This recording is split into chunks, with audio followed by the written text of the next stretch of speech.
yes, that's a pedophile. That's why you're here. Oh, iced tea. It's great, that picture.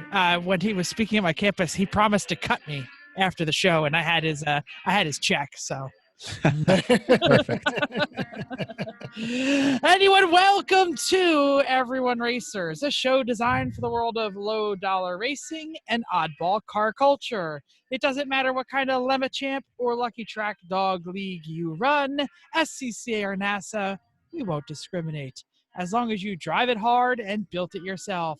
Join us each week for tech discussion, tips, tricks, news and notes in the world of amateur endurance racing, and whether it's on the spot hella sweet or we're lucky enough and Chrissy gives us just the tip, we're sure you'll giggle a little and learn even less. Everyone report to the paddock. This is Chris. This is Chrissy. I'm Jeff. And I'm Mental.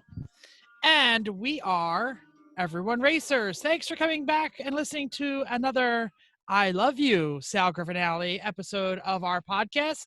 It is episode 143, which is, of course, text shorthand for I love you, because it's one word, one letter, four letter, three, whatever.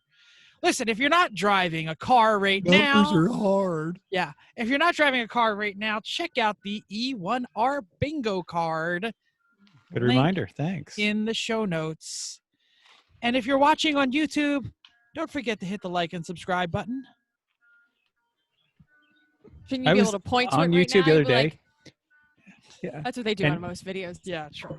Point right I there. couldn't believe that we have 71 subscribers or whatever it was the other day. I don't even know- Wait, really? Like, really? How many of these are North Korean bots? I don't So- know, but Oh, I didn't look. Can I talk about the YouTube for a moment? Yeah, please. Sure. Talk about the tubes. I need to officially apologize to last week's guest because the YouTube got recorded in like a weird way, and it was, instead of grid view, which is what you're all seeing now if you happen to be on YouTube, it was speaker view. And there were so many hilarious things happening while we were talking in the little box that held Spank, and you only see about 25% of them. So apologies to Spank, apologies to the YouTube world. Go back and see that episode, but just know the reason we're laughing, you missed all the damn good jokes. Yeah. Let's That go was to something. Yeah, it was something. Chris, what you working on? Sanding. More sanding. And then I did some sanding. Some sanding. For lunch, you had sand. And there's some sanding. Really, we've been just continuing the boat. It's been the fairing process now, which fairing is the fancy boat word for putting Bondo on something. And we have fancy Bondo that is a 2-part epoxy and that is good for boats. Anyway, we're actually pretty much done with that now. Amazingly, I can't believe I'm saying it, but it's been weeks of doing this, but it's there. We're basically ready to paint. If we had the paint yet, I ordered it. It's not here. Like, we just need to do the prep wash on it and start priming, and then it's prime, sand, paint, sand, paint, sand, paint, sand, buff, etc. So, yeah, that's good. What's your goal? July 4th? Get the boat back in the water for July 4th? Yes, Is that the we want to go up to the Cape for a extra long weekend then and bring the boat with us. awesome? That'll be great. And everything else, It's like, is either soon, ordered though. or here. It's great. Yeah, I know, but we're getting close. Mm. So now I can do some other stuff, like I would change the water pump impeller in the outboard and get the fuel system. I got new hoses and pickup for the fuel system, get that together, do a couple touch-ups on the teak that's here. The fake teak decking that I've got, Flexi Teak, is coming, probably be here Friday or Monday. So I can actually create a template on the floor for that and start preparing that, just everything but gluing that down. So that'll be good. So there's lots of things I can do while we're waiting for the paint, but also we have to wait for just the right day to be doing the paint too. So, and it requires 2 people. Also did an oil change in Snowflake. First one it's had since it left. Snowflake? Yep, since it left to Georgia. Yep. So It's did you called send snow- it out to Do you Blackstone? know why or it's you called just... Snowflake? No, why is it called Snowflake? Because that's what they put on the license plate. So flake doesn't It's not fit. flake. It's snowflake. It's flack. I got it. I got it. So I got we it. call Okay. it snowflake. So did you send it out to Blackstone, or are you just going old school analog on this one? I didn't send it out. I just changed it. The GM oil life analysis things are actually pretty darn accurate, apparently. So Yeah. anyway, they hadn't driven all that much, so it was due though. It's done. Nobody There we go. has. Inspection is Five. done. The 5 has done plenty. Yeah, that's next due for an oil change. Fit that in my schedule. Yeah. Anyway, Mental, what have you been working on? So I've actually, and I'm going to share my screen, which is going to screw up your grid view, Jeff. So be sure to go back to That's grid it. view. We will. Uh-oh. Well, All we're right. recording directly to the computer today, so it shouldn't be a problem. All right. Really? You disabled screen sharing, Jeff? Oh my gosh. Give me a second. Only for you. I can I screen know, share. right? Well, did he All participants can now screen share. Okay, here Did you we warn him that we were go. going to do this? That's what I was saying. All right. So the garage, if you guys remember way back, and I talked about my modular furniture garage. Sure. Yes. So this is starting to come together. So there it is. I haven't got all the tools quite put away yet, but I've got the pegboard and then the whiteboard to track the projects and the benches and all that kind of stuff. So there it is. And I've got some others. Let me get my mouse to It's the the right. pile of crap on the right. Oh, that's the truck bed full of all the stuff that is going to eventually live on those work shelves. Oh, okay. Got it. All right. I see several disassembled motorcycles. You see no disassembled motorcycles. You just see a Honda without a seat. And then that's actually what the Yamaha just looks like all the time. Oh, okay. All right. Is it going to let me? Did it just change pictures? Is it still in the same picture? Same Same one. picture. All right. I got to figure all that nonsense out. The heck with it. All right. stop Computers are hard. sharing. So, but that's what I've actually been. Sunday night, it was up till 2 because I had to get it to a point where I could put everything back in the garage so I could go to bed and do all that kind of stuff. And so, but it is now, I'm now in the, okay, let's start laying this out logically phase. Home tools go here, car tools go here, yard tools go over there. So that's what I've been working on.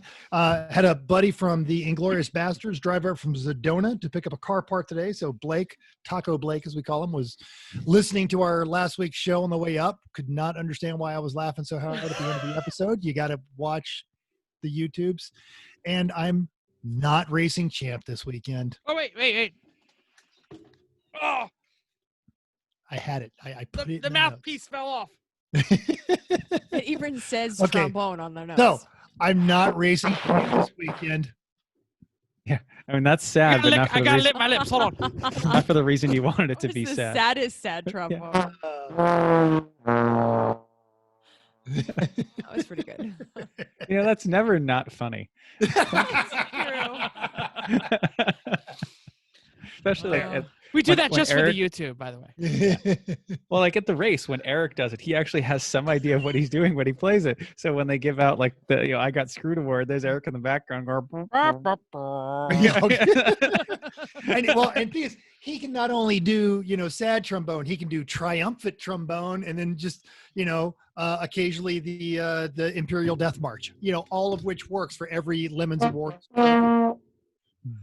No, Yep. no. Close enough. It's just sad trombone faster. Yeah, absolutely. and requires less skill because if you do sad trombone poorly, it fits. Yeah. Oh, was that it? That's it, Chrissy. Mr. Ward. Chrissy, what you working on? I don't even know. It says beach on here, and I was like, did I go to the beach this weekend? I completely forgot. We did All go to the beach sanding and sanding all just kind of mixed together. right. What's in my mouth right now? Oh, Look I meant which at the monkey, everyone. Be- Do not do the penis joke.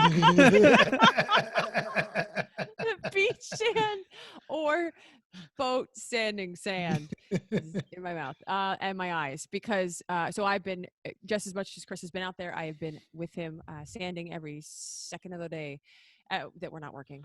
And then if not doing that, I am super hella crazy busy with work. I think that thing says if Jeff's busy about work, I am busy with work. So we are suddenly ready to open a bunch of our major offices. And when they all have lots of rules around them, right? Obviously, every place has a city, county, and state rule that is different. And so when a business is going to open, people have to figure that out. So it has become my problem. And of course, many of our offices are opening next week, Monday. So do they have the correct signage? I'm supporting the cause. Look what I did this weekend. Thank you. I appreciate it. 3 AmeriGas cylinders in, 3 AmeriGas cylinders out. You took that picture at Home Depot just for me. Yes, I did.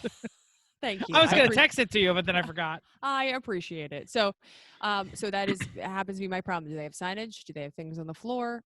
Do they have thermometers? No. It's become my problem. So I am Plexiglass dividers.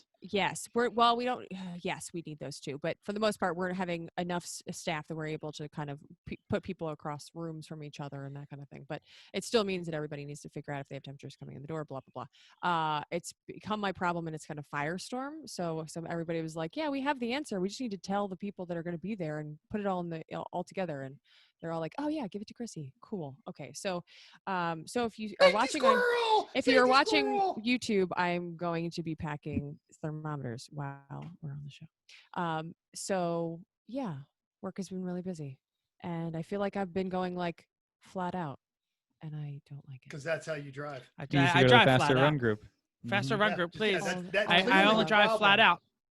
Is work needs to move you to the faster run group. Duh. Yes, that would be great, or give me less work or something. But I have a job.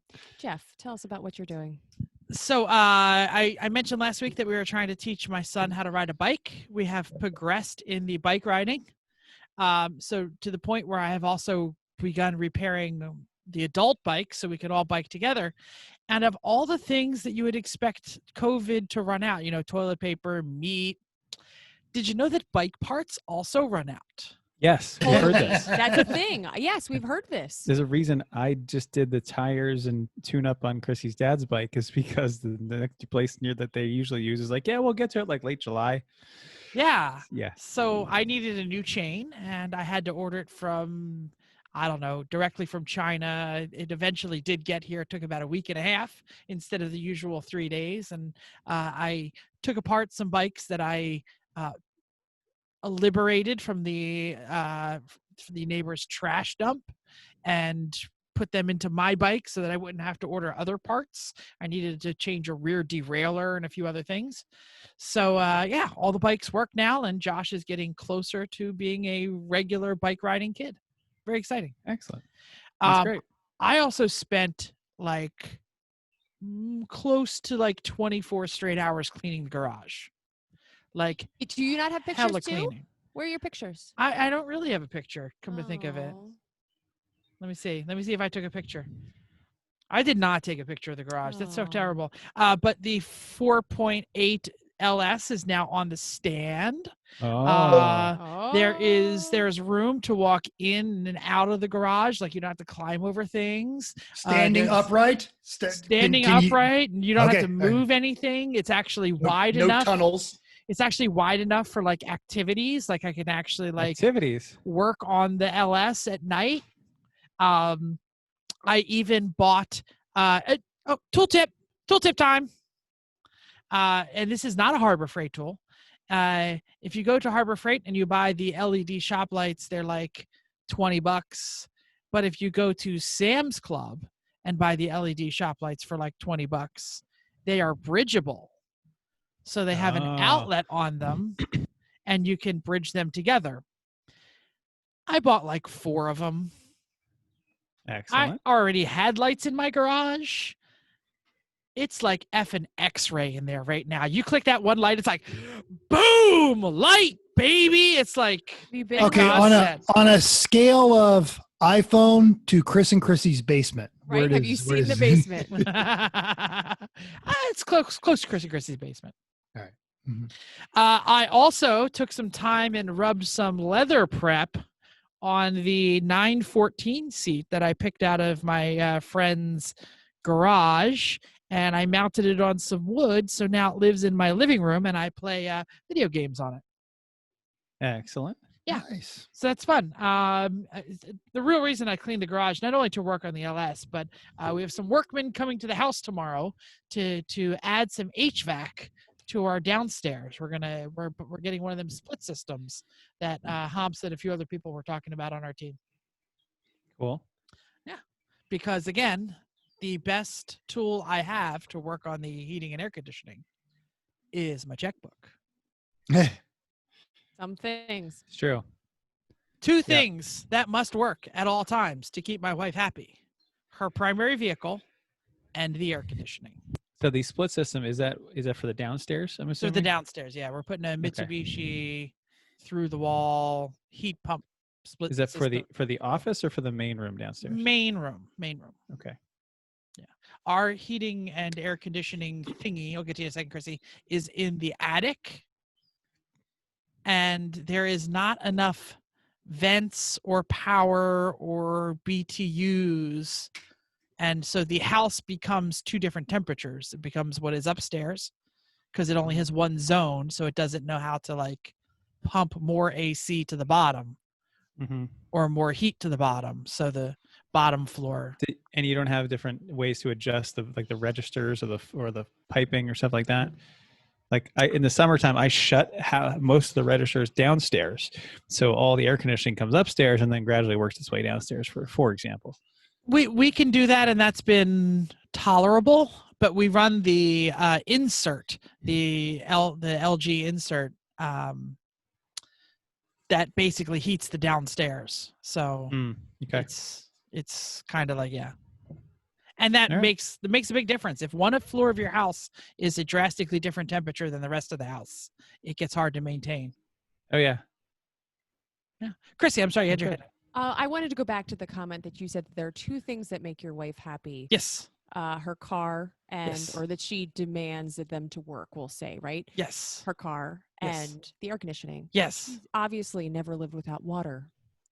Like you don't pay the water bill and then the water doesn't work. Is there a story I'm missing? Oh, it's a long time ago, but it makes you value water a lot. We have actually been in a house. I forgot. We've actually been in a house without water because we've had the well pump blow. Yes. Or Chrissy, you should say this is when the water line from the street froze. Yes. Then we were also without water in the middle of winter. Sure, but this is when you have control over the things that work in your house, and you have neglected one of those things, and water is one of them. I've lived without water, and I've lived without natural gas, so no heat or hot water for extended periods during my college days. Sure, you have a better story than we do. Go ahead. Well, no, I'm just gonna go with, I adjusted. You figured it out, but no air conditioning? Nah, forget that noise. Well, you live in a desert. Well, no, even then, like before then, like, you just. And it was Georgia. Then you just drown in your own sweat in the summer. Well, it was in Nebraska. That's not high on my list. It was in Nebraska, and like I didn't even have electricity for almost a month one time. You just get home, get everything done before the sun goes down. So how did you keep groceries cold? If you don't open the fridge very often, fridge is basically a big cooler. And for a month, first off, well, I mean, I'm not paying my electric bill, so it's not like I was stocked. Not a lot of goat cheese in the refrigerator. But you don't have money for electricity. Is that what you're saying? Pretty much. This Chablis is not chilled to my specifications. Yes. So let me amend my original statement. Two things that the lovely and talented Jennifer cares about much more than Dumpy Jeff cares about. Because I can tolerate a sketchy daily driver and way a hot weekend without an AC. So that is what's going. Yeah. So we'll just say those are things that we all care about water. We all need electricity. And holy shit, if you have an 11-year-old, you need the freaking internet and the Wi-Fi 24/7. Oh, I didn't even put that on the list of necessities. But good old dad, if it gets hot and the AC doesn't work, swap open the freaking window. That's the way it Pretty works. much. Mm-hmm. Turn on a fan. What do we do before air Yeah. conditioning? You know? Right? Died. We all Suffered. died at 30. At age 30, people just die. News and notes time. Do I have the first one? Yes. You do. Yeah. Always do. Okay, so maybe it's just this one guy, or maybe we're all gonna die. This week's edition of Things That Are Trying to Kill You. Your Harbor Freight jack stands. You were a good boy and you took them back to the shop and you got new ones. This guy had a 3-ton set. He put his Volkswagen Golf on it and it broke the weld that held the body together. No, his name was not Tom Lamino, and no, he didn't die, but he did post it up on the internet. It got picked up by a bunch of 1320 Video picked it up, and Yahoo Autos picked it up. So now it's everywhere. Your brand new replacement Harbor Freight Jacks might be just as sucky as the original Harbor Freight Jacks. Link in the show notes. Too bad. Ford Motor Company inexplicably has plans to reveal their all-new Ford Bronco on July 9th. Why is that newsworthy? Well, that falls on the birthday of one Orenthal James, a.k.a. O.J. Simpson. I didn't read ahead. I was like, why is Mental doing a stupid story about the Bronco? Why do we care about the Bronco? I mean, cool car, but now it's fucking funny. Yes, exactly. So if you don't know, you're younger and you listen to this show. It was the world's slowest police chase on June 17th, 1994, which with O.J. Simpson in a white Bronco, which immediately shot the value of all white Broncos up. Who's this? O.J. O.J. Simpson, guy that killed his, Just kidding. I'm kidding. Chrissy was 8. But it's fine. I know who he is, and I watched the car chase she anyway. doesn't know that he was in all the Naked Gun movies, but yeah, it was just one of What's those that? things. So the link to Now it's legit. I don't know what that is is. in our show notes. What was his name? Nice beaver. In the yeah, exactly. What was his name in the what was OJ's name in the Naked Gun movies? It's hilarious. God. Yeah, I can't. I'll keep going. I'll look it up. IMDb's. I am do it. You finish the story. Do it. That is the end of the story. done. So Ford, somebody Upcoming did it on purpose or by accident. Yeah, we haven't done this in a while. Hi, Upcoming Chris. races. Upcoming races. I'm working on it. It's taken me a second just to be able to say like an upcoming race. We haven't done this in so long. Like I'm building up here. So Champ Car is actually headed to Big Willow this weekend. 22 cars. Sounds like a ER field, but I guess it's a Champ in the West. That's actually about right for them. Yeah, good for them. Only 2 BMWs, which are boring. Thank you. 2 Miatas, 4 Hondas, no Porsches. But the best part is listener Corey Dickman and teammate Pantsless Matt, they're rolling out there in the mighty 76 Olds Omega as well as the Pontiac Solstice. It just made its way out there. I don't know which one's going to be faster. That's going to be an interesting race just between those two. I hope they get to be next to each other and go like this. I thought the Olds was a ripper. But it's a 76 Omega. Like the suspension is like ox cart. And it is, but Big Willow's got 2 really big straightaways. That's a speed course. So it should be. So the Solstice is going to suck.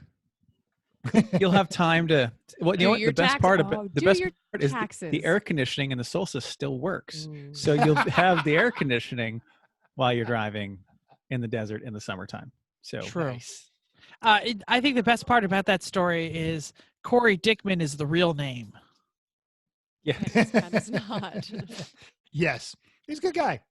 Absolutely. Okay, let's talk some recent race results. WRL was at Daytona for a single 14-day event. Former guest and show friend Tyler 14-hour event, not 14-day. I'm That'd sorry, be really 14 long. hour. Yes, yeah, it is. 14 hours is still long. I'm sorry. Tyler Hoffman put the 77 Kingpin race came in pole position, but finished 21st and 9th in class. Wonder what happened to them. That's sad. Well, the World Racing League has kind of, I feel like they're becoming the series for people who want to race amateur, but they've got money for real hardware, like, factory Audi rides and BMW 235Rs, which is cool.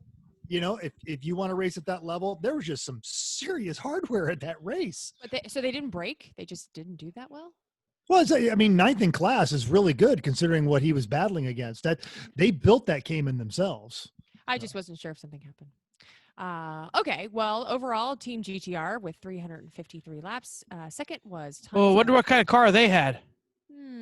I think it was a Solstice, actually. Ta-da! Second was Tons of Gas Motorsport, 1 lap back. And third was Hammer Motorsports in GP1. Went to Screaming Goat Racing. I like goat races. Who was also 4th overall. GP2 was Choice Racing, who was 6th overall. And GP3 was Choice Motorsports, who finished 11th overall. All right. I love this. Race results. Champ car was at COTA, Circuit of the Americas Dual. Was it 2 races, DUAL, or was it Yes, dual? Saturday and Sunday. There you go. So Saturday, 11/10 Racing in a Miata covered 161 laps to take the top spot and the fastest lap with a 2:38.8. Crowd controls SVT Cobra 16 seconds back, and 901 Motorsports in their being boring BMW was third. Sunday's winner, Crowd Control. 160 laps, fastest of the day. Also, 2 minutes back on the same lap was an SC300 of Birmingham Racing. And the third was Valerial Steel. Oh, Valerial Steel. They didn't spell it the way I expected. Valerial Steel in a 91 Miata. That is a Game of Thrones reference. Scrappy are different. Yes, yes, Happens. It's cool. yes. Let- Go ahead. I'm sorry. You go. No, you got it. Listen That's it. up! Be back. So on the post, the Solstice making its way to Cali. Teammate Eric K could not resist a bit of verbal play. Yes, friend. I don't want to read this. Why they put this? Yes, friend of friends, the thank duo you. car waits to penetrate the competition to enjoy the cut and thrust of the race. To quote Ayrton Senna, each driver has its limit. My limit is a little bit further than others.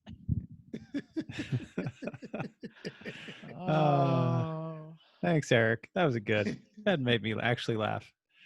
Yeah. And we didn't ask what you're working on, but hey, that didn't stop Corey Dickman from posting his plans to kidnap Mental for the Champ Car race this weekend. And hey, Mental, if you get thrown in a van and don't know where you are when you get out of the van, does it count? Like, hey, look, man, I I go didn't to the bring race myself on here. I don't purpose. even know where I am. They told me I had to drive or I couldn't go home. They told me this race was in Idaho. When I got out of the van, they said you're in Idaho, Just go. and yeah, Yeah, you're in Idaho. Don't worry. there it is.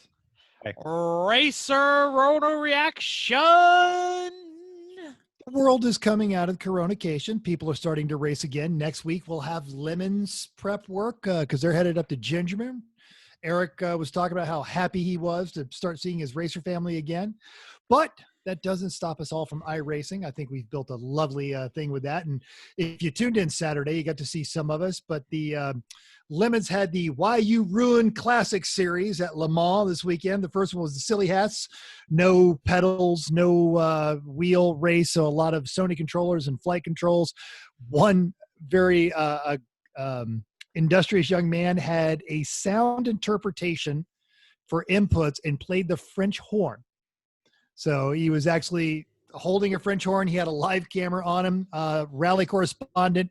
Go ahead. That means left. Yeah. That means right. Well, like Sean was wondering, how's this guy going to do a straightaway? The Moose Schlong straight. How are you going to keep it all the way down there? We're waiting for him to pass out by the end of it. But that was actually a lot of fun. And then they did the all in the dark race with cars with no headlights. So they turned off all the street lights and raced all in the dark, and surprisingly didn't hurt that much. There was a couple of people that were driving by Braille, but it was a good one. But in the Silly Hats race, rally correspondent Santiago hacked the CAN bus of his new Buick and used that to control iRacing in his car, and had a camera of him actually in his car trying to drive. But since he was at his car, he kept getting disconnected because his internet was terrible. Then we did a 2-lap backwards race. That was hilarious. I ended up watching that one. Yeah, all the cards had to turn themselves around and then go through. And then I think we had some just a conventional race. You can catch all this on the YouTube. It's damn near 5 hours because we lost from the time the race ended. We were going through all the recaps and all the crash fest and everything. We had dropped 3 listeners. So we just kept talking until we were all tired. And so we finally cut off the broadcast at that point. Great time. They're doing it again tomorrow night. I may or may not be on this broadcast. They may invite the rest of the show. Don't know. There is no broadcast tomorrow. I just saw that. I got a text from Eric said they might be putting together a bunch of one. In either case, if there's not a broadcast, you should go and do it. It's a lot of fun. Just keep your expectations minimized. I recently saw it on Facebook. Don't know what time it was posted, but said that the Bearded Sim is not available, and neither is Eric. So chances are okay. Well, then there you go. There will be none. There will be no broadcast. Okay.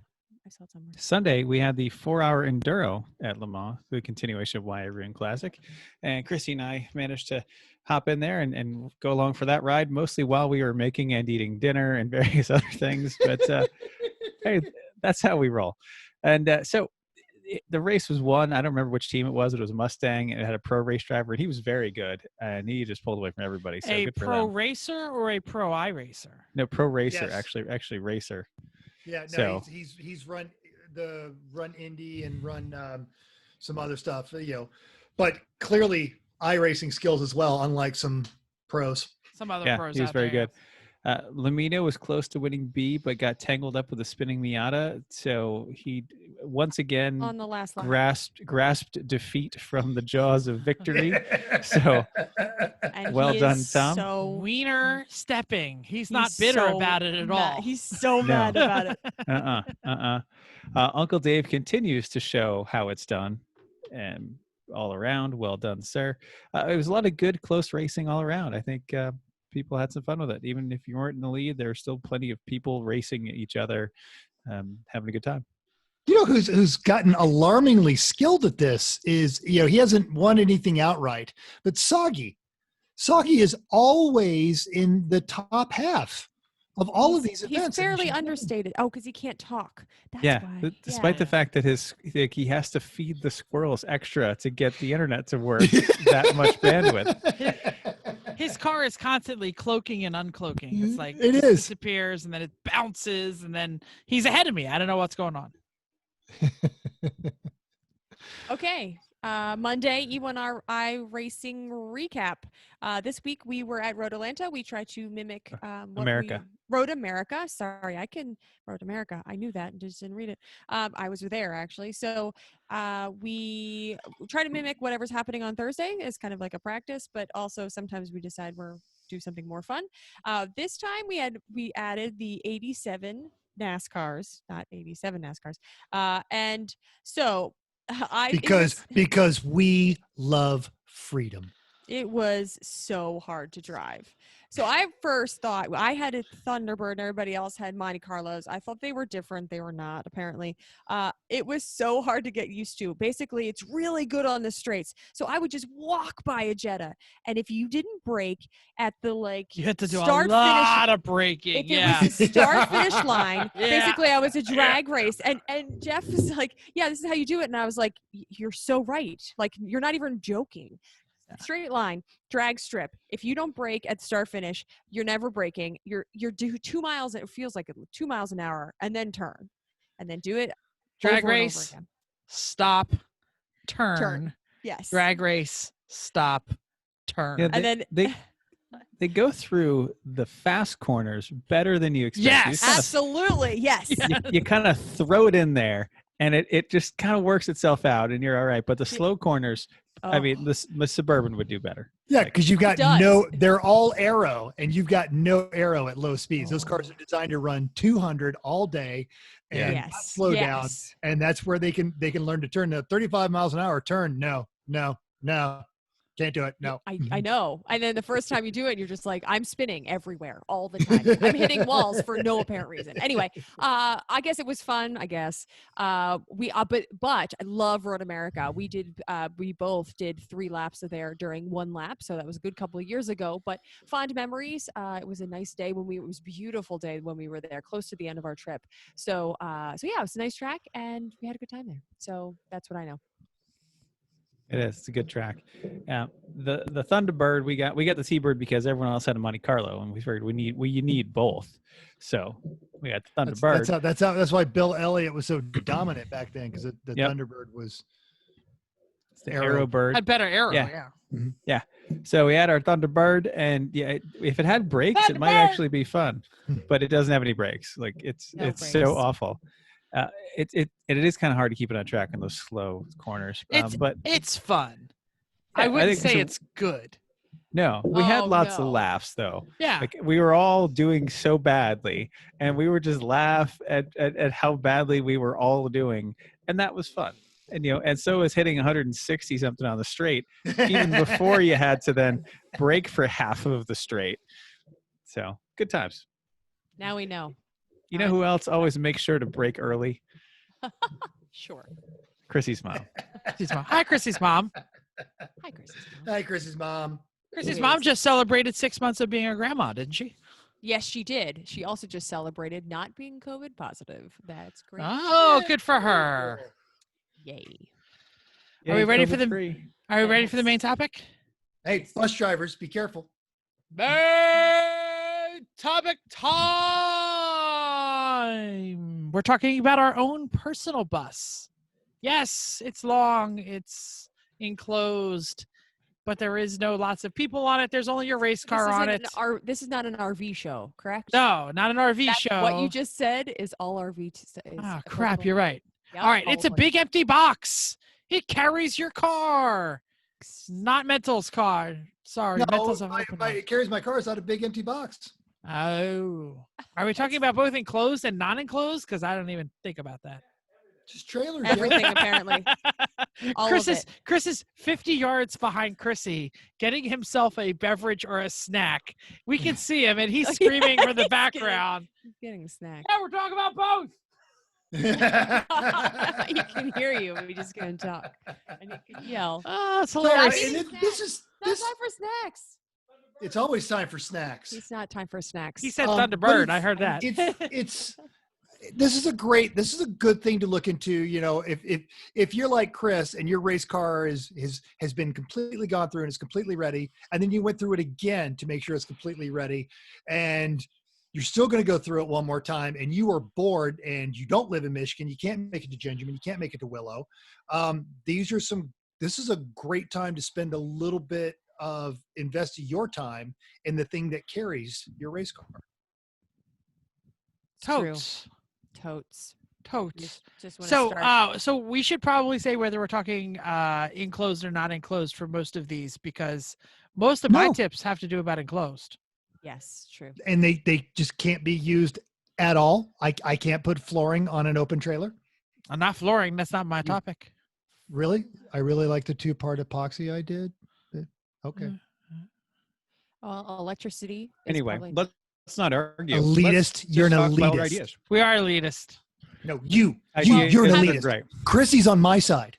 I don't take Chrissy, sides. why don't you talk? Okay, I just wasn't sure if we were just starting because this was just Nah, just do it. It's all kinds of we're gonna Just be all go. over the place. I think with this Just conversation. go.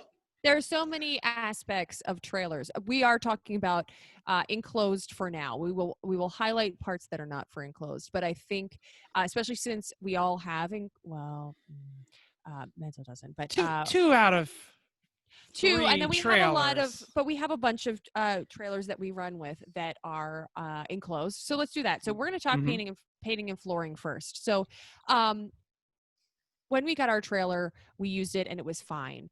But we looked at the walls and said it would look so much nicer with some paint. So start there. It's easy to do. Make it some color bright. That's bright, very durable. And I think that's really going to help the look and feel. And you're just going to and then you can start sticking all the stuff onto it, which we'll talk about later.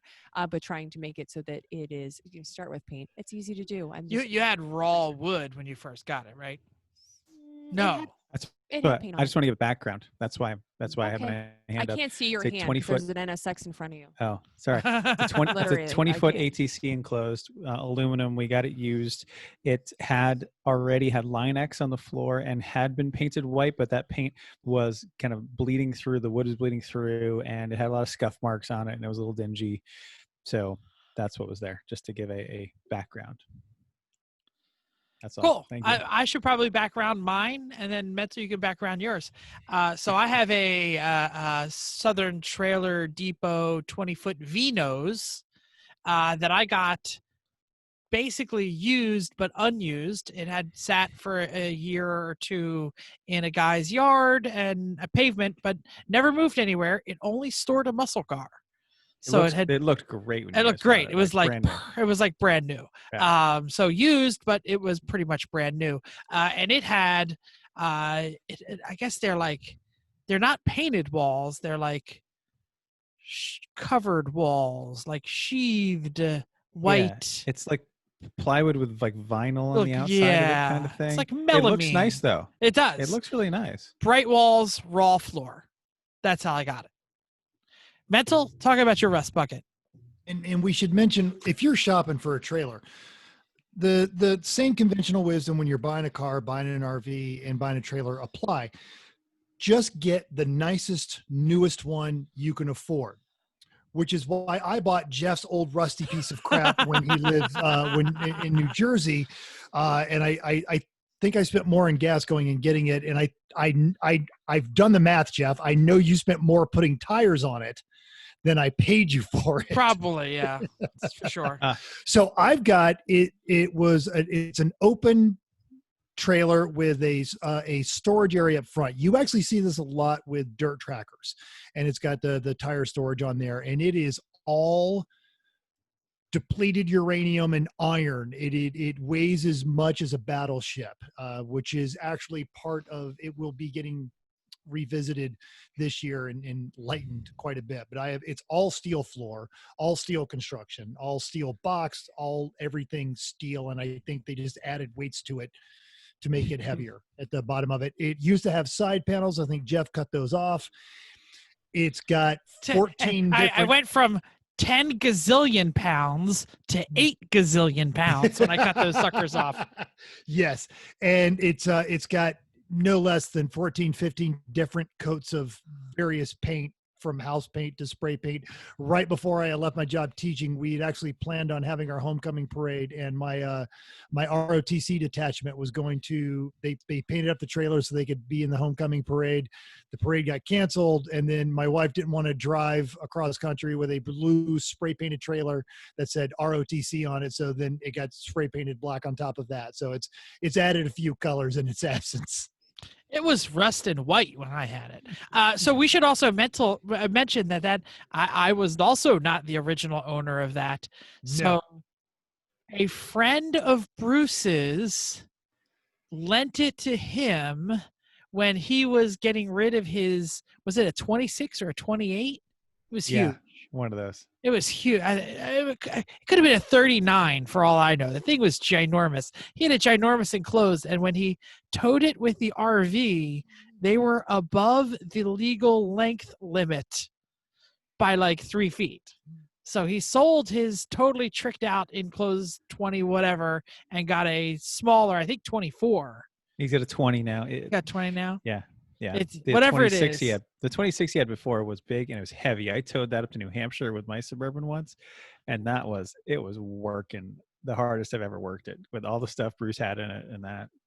And I think it was windy, I think, when we were going into the headwind, I think. So his friend who had a dirt tracker used to tow it on that, and he said, yeah, that trailer's yours now. And I touched had it, touched it. It's yours. Yeah. So I had been long-term borrowing Bruce's open trailer to tow the boat around, and he says, "You're going to purchase this from me now." And he sold it to me for single-digit hundreds of dollars, which I think is the same price I told Mental he could have it for. I don't remember Yes. exactly what the number was, but it was perfect. It was great.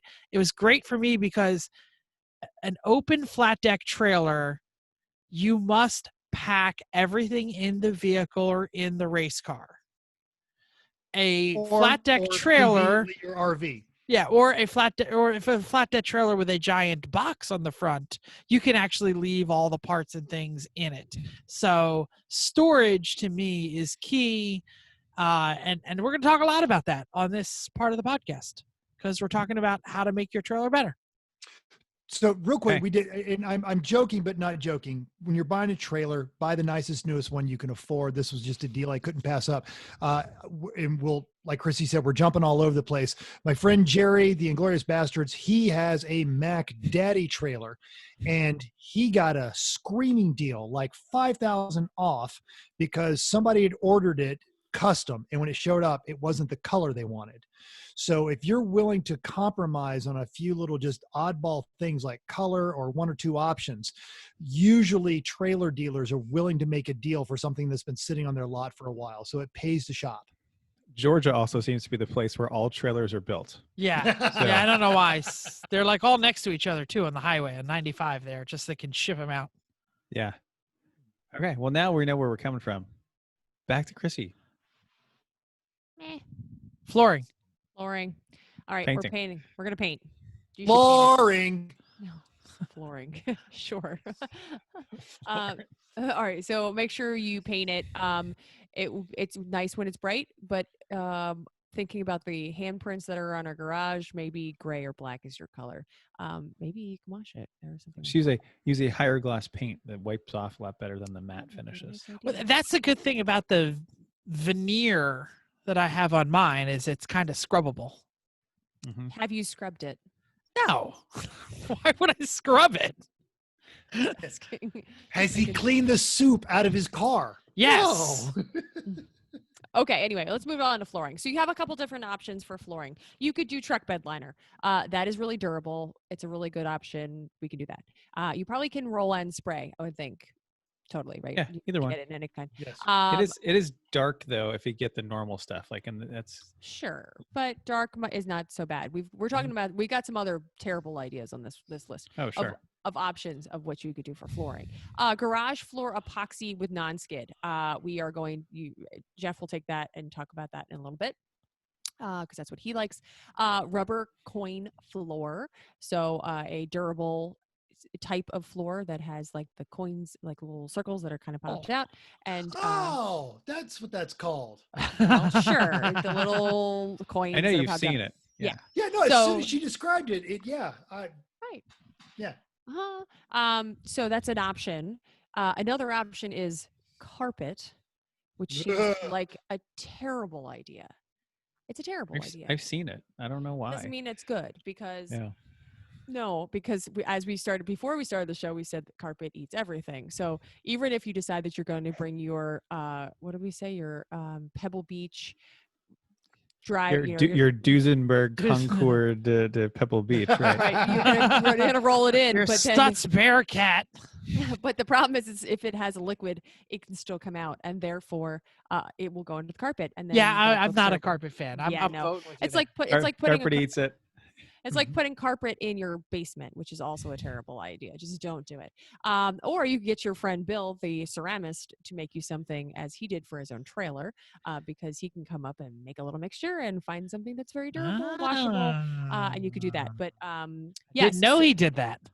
my plug is that you can usually power wash it. So it's nice to be able to get all the oil, because inevitably, especially your race car will probably get some kind of fluid onto the floor of your trailer. So it's nice to be able to clean it off, especially when you're walking around it if the car's out of it, and moving things around. So that's a great idea as well. Yeah, so I did the 2-part epoxy. I bought like the garage kit at the local Home, Lowe's, Depot, Ghetto, whatever. Rust-Oleum, blah, branded. And I love it. You do have to prep. If you have oil on it, you got to take care of that first. Mine didn't have oil on it because nothing had been stored in it really, except for some rubber. So quick scrubby with a brush, and I was ready to go. You could make it non-skid. You just put the little dusty stuff in it. It was definitely cheaper than like the rubber coin because I would love to have that, but that was a lot more expensive. If it's not going to last forever. And I wanted to say that if you put this on well-prepped concrete, it is a near forever, it is a many, many, many, many year solution. A wooden floor with 2-part epoxy, it's going to be stronger. It's going to defend itself against liquid intrusion, but it's going to wear off.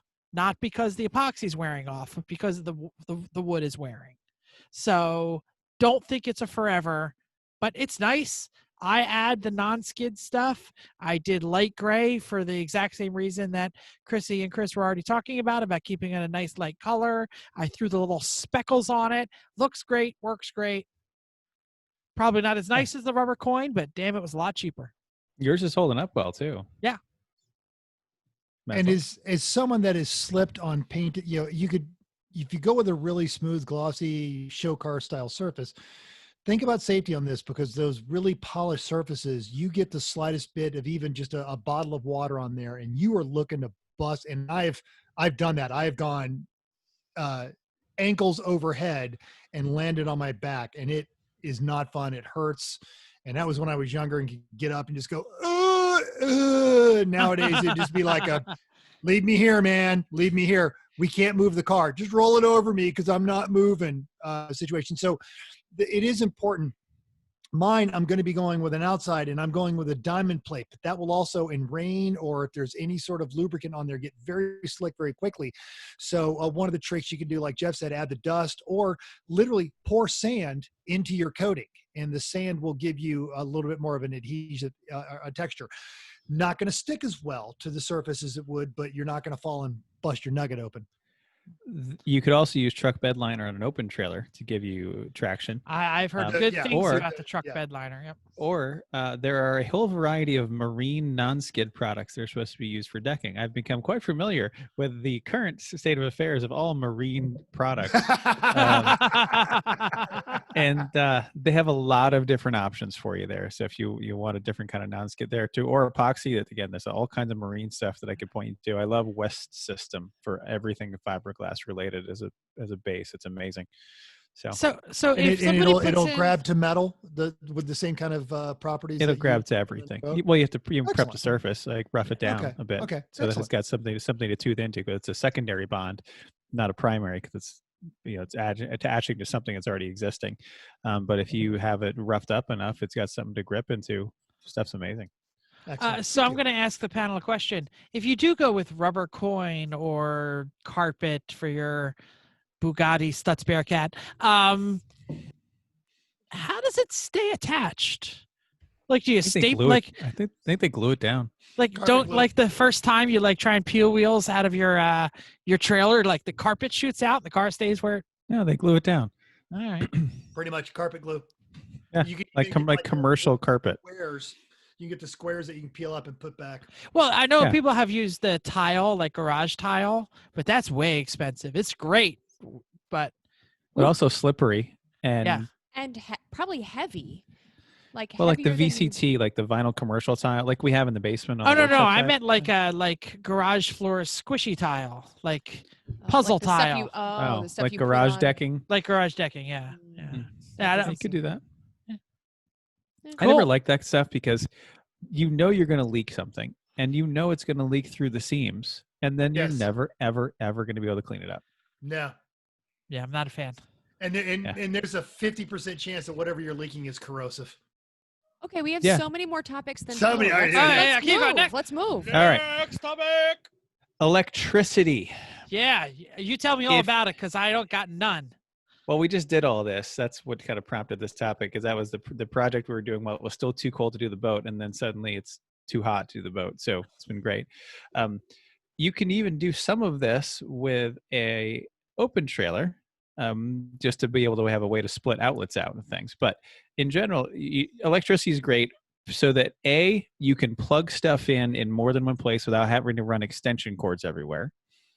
And B, it's actually, there's three things. B, so that you can run air conditioning and or heating inside the box. C, so that you can run lighting and see things. You can do any kind of mixture of AC and DC for this, or you can do a mix of both. Now, you could run all that with AC. You could just have the AC. The basics of it, you could just run an extension cord or a peg power strip and plug stuff in. That's where I'm at. Right. It works, but it's terrible. The next thing you can do is basically you borrow stuff from the RV world and get a RV power distribution center. This is exactly designed to do this job. It's designed to take the shore power and then branch it off into AC circuits and DC circuits right there. So even if you're not using the DC, you can still use this kind of thing. They're not that expensive.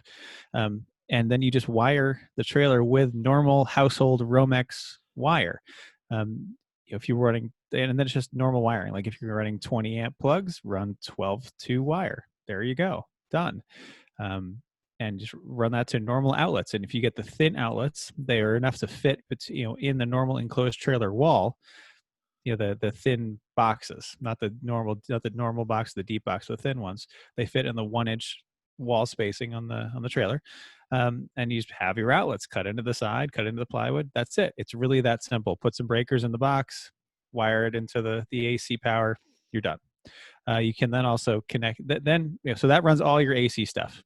However many, you can buy different size breakers, different size boxes to run different breakers, etc. It's pretty straightforward, except you have to take all the trailer apart to run the wires, or you have to run conduit everywhere, which is simple and effective, but looks terrible. It is something I imagine you want to plan ahead because you're already doing the floor anyway. So some of that stuff's going to come out, at least on your potentially. trailer. Well, yeah. And this is why we ended up insulating ours, is because I said, well, I really want to have outlets in there. And if I get all the walls off, well, I'm definitely going to insulate it. So yeah, that's next, and onto air conditioning, heating, insulation. So anyway. We mentioned Bruce before we go on too far. He has the conduit. He's gone the conduit while he didn't take his walls apart for his electrical system. And it's very convenient to hang coat hangers on the conduit. True. Absolutely. There's so much stuff that I've hung in his garage, on his trailer, just for like coat hanger. And I did use conduit in one place. That's from the plug, the shore power plug on the outside up to the power distribution center, because the shore power plug was a little too big. Like it was going to stick through and out, more than the inch that is the wall. So it was going to have to come out of the wall. So in order to be safe in a trailer where all kinds of stuff is moving and falling down as you're driving, etc., we wanted it to be secure. So it's in conduit from there up to the power distribution center. Cool. So now DC is another option. You can run pretty much everything DC too. You can get a couple of good deep cycle batteries, mount those somewhere, run a power inverter, and then from the inverter you can run through all the AC, through normal Romex wires to outlets around the trailer. If you get a really big inverter, you can run a couple thousand watts. You can run most of what you need. It's a big draw on the batteries, but if you have big batteries and a good charger, that's possible. You can do that too. And you can even wire those batteries to charge off of your vehicle system while you're driving. Yep. In fact, I think actually that's pretty easy because most trailers have the 12-volt wiring from the 7-pin already in there. So I have that hooked up, and so that it'll charge those batteries. And you could also rig up a solar thing, which we can talk about later in a bit. Or if you have the power distribution center from the RV, you can hook the DC into that as well. Just mount your batteries stable, with a good stable place. I ended up mounting ours underneath the floor of the trailer toward the front. So it was a short run of the wire, but I wanted it out of the way and I wanted it low. You can also, and really I thought a box in the floor would be great. Those are stupid expensive to get those boxes, like $200 or something for a box to drop your battery in the floor of your trailer. And dumb. If you have a sheet metal breaker, you're pretty good. You can probably make one pretty easily. I ended up making an L-shaped bracket out of stuff I had around because it was the COVID time and you couldn't go anywhere and get anything. So I made it out of whatever we had around. It works. It's fine. It's So mounted under now. what's the street prices for one of these converter deals?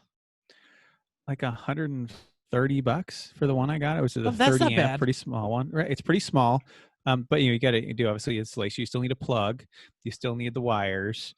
You still need some breakers. But the converter box is also will charge your battery when you're plugged into shore power. And it's from an RV. It's designed for a small travel trailer. Think about how those work. People Yeah. have the battery to run the lights. They have the power for shore power. They run everything off of it. That's what you need to do. Like, let's not go crazy here. Someone's already solved this problem, and it's pretty cheap. Yeah, So, I love this. This is awesome. We'll do that. I want to and do it. From the DC out of that, I ran into a switch panel I got for a boat. Has 5 switches, a round power plug and 2 USB plugs, and a voltmeter on it, so you know how your battery's doing. So I ran that on the other side of the trailer. All this is on the leading edge, the front wall of the trailer. And so as soon as I walk in the trailer, I could reach up to my right and hit the switch to turn the lights on. And then the next one is a different set of lights. The next one is a different set of lights. The one after that is to turn the power plugs on, the 12-volt ones. And then one after that is empty because I might want something else someday. But all Right that now, is actually... it does nothing. It does nothing. But The all that's switch, actually... it does not sing. It's plugged into the connector for a Honda distributor because I had an extra one around and it has like 12 pins on it. So I put them all through that connector. So in case I want to take that out or take the shelving units that it's mounted to off, I can without cutting all the wires. So think about stuff like that when you're doing it. This is awesome. I and so that's want to do it. I'm so jealous. The solar is a Awesome. possibility. That the technology's come a long way. You could put a panel or 2 on your roof. You can rig those to charge your batteries. It's all available out there. You can Google it and learn more, but it is an option to think about. Our trailer sits under trees all the time, and it's close to the house, so I can run it off the shore power. But if you live in the desert, maybe it works great. And I wanted to talk about solar. So the whole time I was on the East Coast, you just don't think about solar. Not just most of the time your trailer's gonna be parked under trees or things like that. You've got hailstorms. We get a lot of just kind of aggressive stuff. But out here on the West Coast, and I've talked about this before, the tracks are very sparse. There's not a lot of shore power there. It's everything is CMP. There's one plug and everybody's surrounded that one. Hell yeah. But on the solar, yes, the technology's come along. What's really interesting too is you've got house solar units that they're pulling the solar panels off of houses because the technology's gotten, well, these house solar panels are still good. They're just not providing enough electricity to run a house. So look into used solar panels and you'd be alarmed at, or not alarmed, but you'd be impressed at how cheap you can get them sometimes, especially if you're just looking for 1 or 2. And that's more than enough to power everything on your trailer. And again, there's no mystery to this. These problems have all been solved. Get on the YouTube, research, email people that have done this before. And if you're looking to do something, I would even argue Texas, New Mexico, Arizona out here, it's worth the investment. And even though I've got an open trailer because I'm going to have some lighting and some plugs to it, there's definitely solar in its future. It's awesome. I didn't know you could buy used solar panels. I am now on Facebook Marketplace, and single panels, which are like 275 watts, 250 watts. There's some other good ones in here. $130, $140, $150, depending. Exactly. And they're That's a lot house of power. panels that have been pulled off. Yeah. Mm-hmm. Great. So continuing on this, once you've got power, one of the reasons you want power is climate control. You are at a hot race, or sometimes you sleep in your trailer. That's great. It's a great way to get out of the weather. Or you need a place just to get away during the day. That is either warm if it's cold or cool if it's hot. You need a place to do that, and also insulation, because you can put all the cold or hot air you want in it, and it's just going to go right out through those R value 0 metal walls that you've got in there. So enclosed trailers are all built on 1-inch thick walls with usually 24-inch spacing, sometimes 36. So if you take down your interior panels, including your ceiling, you'll see all of that open space. All you need to do is get some 1-inch thick rigid foam insulation board panels and put those up. there are two different kinds of those. There's the pink one we're all used to, and then there's the other kind that has foil backing on it. The foil backing kind is better. It's a different kind of foam that gives you a little bit more insulation value, gives you like an extra point. And Jeff, your microphone's muted. Sorry, it's light blue, right? The foil back No, stuff. it's the one I have is yellow. Oh, okay. I forget the different names of them, but this is what you're essentially Right now. Everybody who does HVAC for a living, like Dave and all, they're like, Uh-huh. all right, That's the same stuff I bought. It's stuffed in all of the windows of my RV while it's in storage to keep the inside from being an oven. The reflective on one side, yellow, squishy. Mhm. Yeah. Yep, absolutely. So the foil also gives you a bit of a barrier too. So I got a whole bunch of those panels and cut them, and then here's what it's called. The pink stuff is called extruded polystyrene, All right. and the foil back closed cell foam is called Policio or Policio Connect. I don't know, something. Policio is what people usually call it. It is the most energy efficient, highest R value to get that. So it wasn't much more expensive. I said, I'm never doing this damn thing again. So I got the good stuff. Get the to put good on stuff. there. Yeah. You also will need like 5 rolls of HVAC aluminum foil tape to tape all the seams. Because once you put it in, it's not going to be perfect. If you get some big gaps, get some great stuff, fill those up, and then tape up every seam to get rid of the air movement there. If you really want to go crazy, you then put a kind of a foam barrier over the entire thing, because at this point you still have the thermal transfer through the studs of the trailer from the outside, and you can feel the difference, putting your hand where a stud is and putting it where it's not. But that's going really crazy, like if you were making an enclosed trailer into a stealth camper kind of thing. So for what we do, Stealth camper. I just taped it up and then put the plywood back up and then put the ceiling back up. But it's insulated in every single wall right now, doubled up in most of the ceiling with expanding foam in all the joints. So it makes a notable difference in how hot it gets in the sun and how much it retains heat when it was cold. We tried both. It works great. So for air conditioning, you got a couple options, and heating too, really. Heating's easy. You just put a space heater in there. That works pretty well. It's electric. That's fine. Don't run a propane heater in your trailer with the door closed. You're gonna have a bad time. Unless you're a frozen pig, in which case it's okay. It's not. Yeah. It's still not okay. because somebody has Still to not go okay. in there. Yep. Just hold your breath. Go in. And actually, and we make jokes, but Chrissy, why is that a bad idea? Tell everyone who out there. I mean, we Because believe you you. die. Shut it. Let Chrissy talk. What actually is the danger and what is going to kill you? I think it's carbon monoxide. Yeah. Yep. Byproduct of combustion. There you go.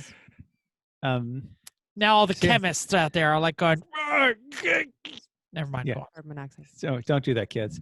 So for air conditioning, you can get a rooftop AC. You've seen these on plenty of people's trailers. Some of them will turn the heat pump around backwards to become a heater for you.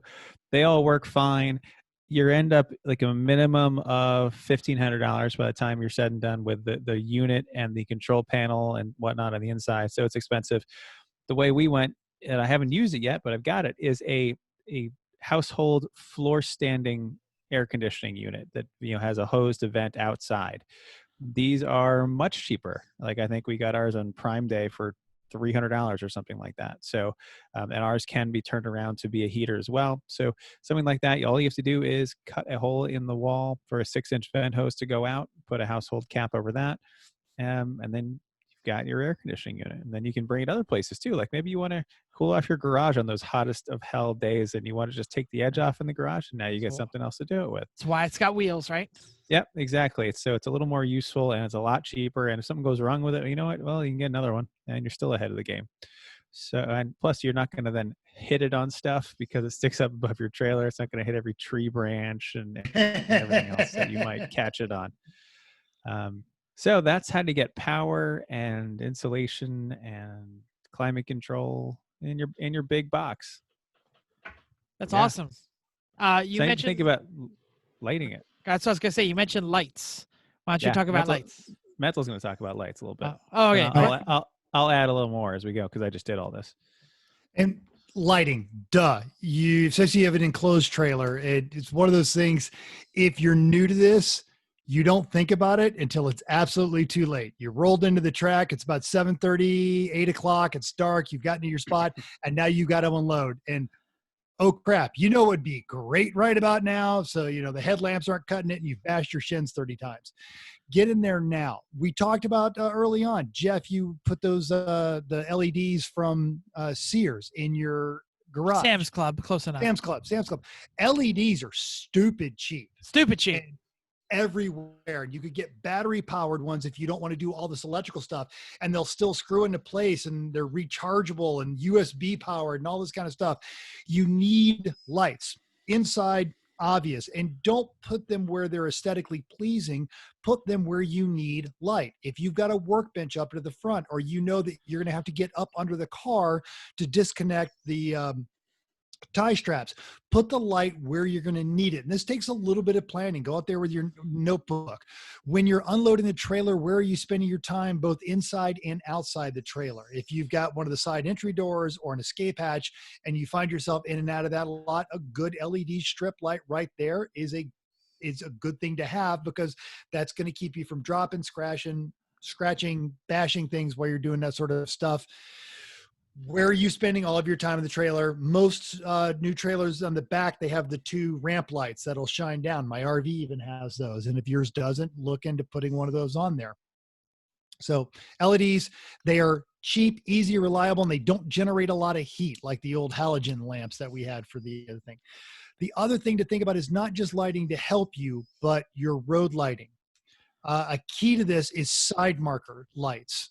Yeah, they should be where your wheels are, and then there should be another one at the back of the trailer, so that if you're executing a pass and you don't have a rear view camera, you know that you're in front of the car you're trying to cut off when you put your trailer back in the right lane. So have those yellow marking lights, look through those, change those bulbs on there. It just gives you a scale of where the trailer is. And Jeff, you got something on that one. Holy cow, this is amazing. I didn't mention, but my 20-foot enclosed Vinos is gloss black. I cannot see the trailer out of these slightly tinted windows into the mirrors. So I have to crank my mirrors like all the way up to catch the LEDs on the corners of the trailer. So I went on a Wish shopping spree, by the way. Wish, for those of you who have never ordered from Wish, is like a present slot machine. Like, you just kind of order stuff and you order stuff and you order stuff, and then you get it 6 years later. And then all of a sudden it's like, bam, you got stuff. Oh, like, I ordered this? You forgot you ordered Jeff. it. So the other day I got rolls and rolls of several different colors and several different models of reflective tape. Also a good thing. I was going to add reflective tape all over my trailer so that I could see it in the dark. All right. And my last thing on this is brake lights. Good, solid LED brake lights. If you got the old school Harbor Freight, screw in bulbs, get rid of them. Invest in a set of LED brake lights. Most of the trailer brake lights now, if it's a ramp door, they're extremely low. Maybe consider putting another one up high. And I don't say this as someone who tows a lot. I say this as someone who's on the freeway all the time with people who have bad trailer lights on their gloss black trailers, and you're not entirely sure that they're slowing down or stopping as you come rolling up on them. So just do yourself a favor, spend the $15 on a good set of LED brake lights. That's awesome. We went out to Pittsburgh, and Chris was like, your taillight's out, your taillight's out, your taillight's out, your taillight's out. And I went to the old Walmart, and I got a set of LED burners that will burn your retinas out for like $20. LED lights are so cheap. Why the world isn't using them I have no idea who's still putting like little incandescents in trailers and things. The headlights on our new Mercedes are LEDs, and it's great when you turn the high beams on. I did this the other night. It just kind of gives a vertical beam of light and then spreads it apart, because it's actually changing the focus of the light. Like it changes the lenses, and then a car comes and you see it. It'll be out, and then you'll see the one side just come on in. because it changes the focus of the light in that headlight to bring it away from the car. Oh, so it has like a light sensor, a photo sensor. It realizes a car is coming and pulls the light away from them. It reshapes the beam That's of light awesome. away from the car that's coming, and then when they're gone, it reshapes the beam again to fill that area in. It's amazing. But anyway, back to trailer lights. I'm going to give a plug for the rolls of LED strip under cabinet lights. Hell yeah! Ooh, This is what I yeah. want to do my whole box in. We have them under the cabinets in the house. Actually, we have them on top of the cabinets of the house for ambient light. It works great. This is what we put everywhere in the trailer. I used 3 strips of them. One, down each side of the corners, because when I put the trim back in the corners of the top of the trailer between the walls and the ceiling, I put it at a 45-degree angle. I then put the LED strip lights right on that 45-degree angle. It bounces off the ceiling. It bounces off the walls. It's amazing how bright it gets in there.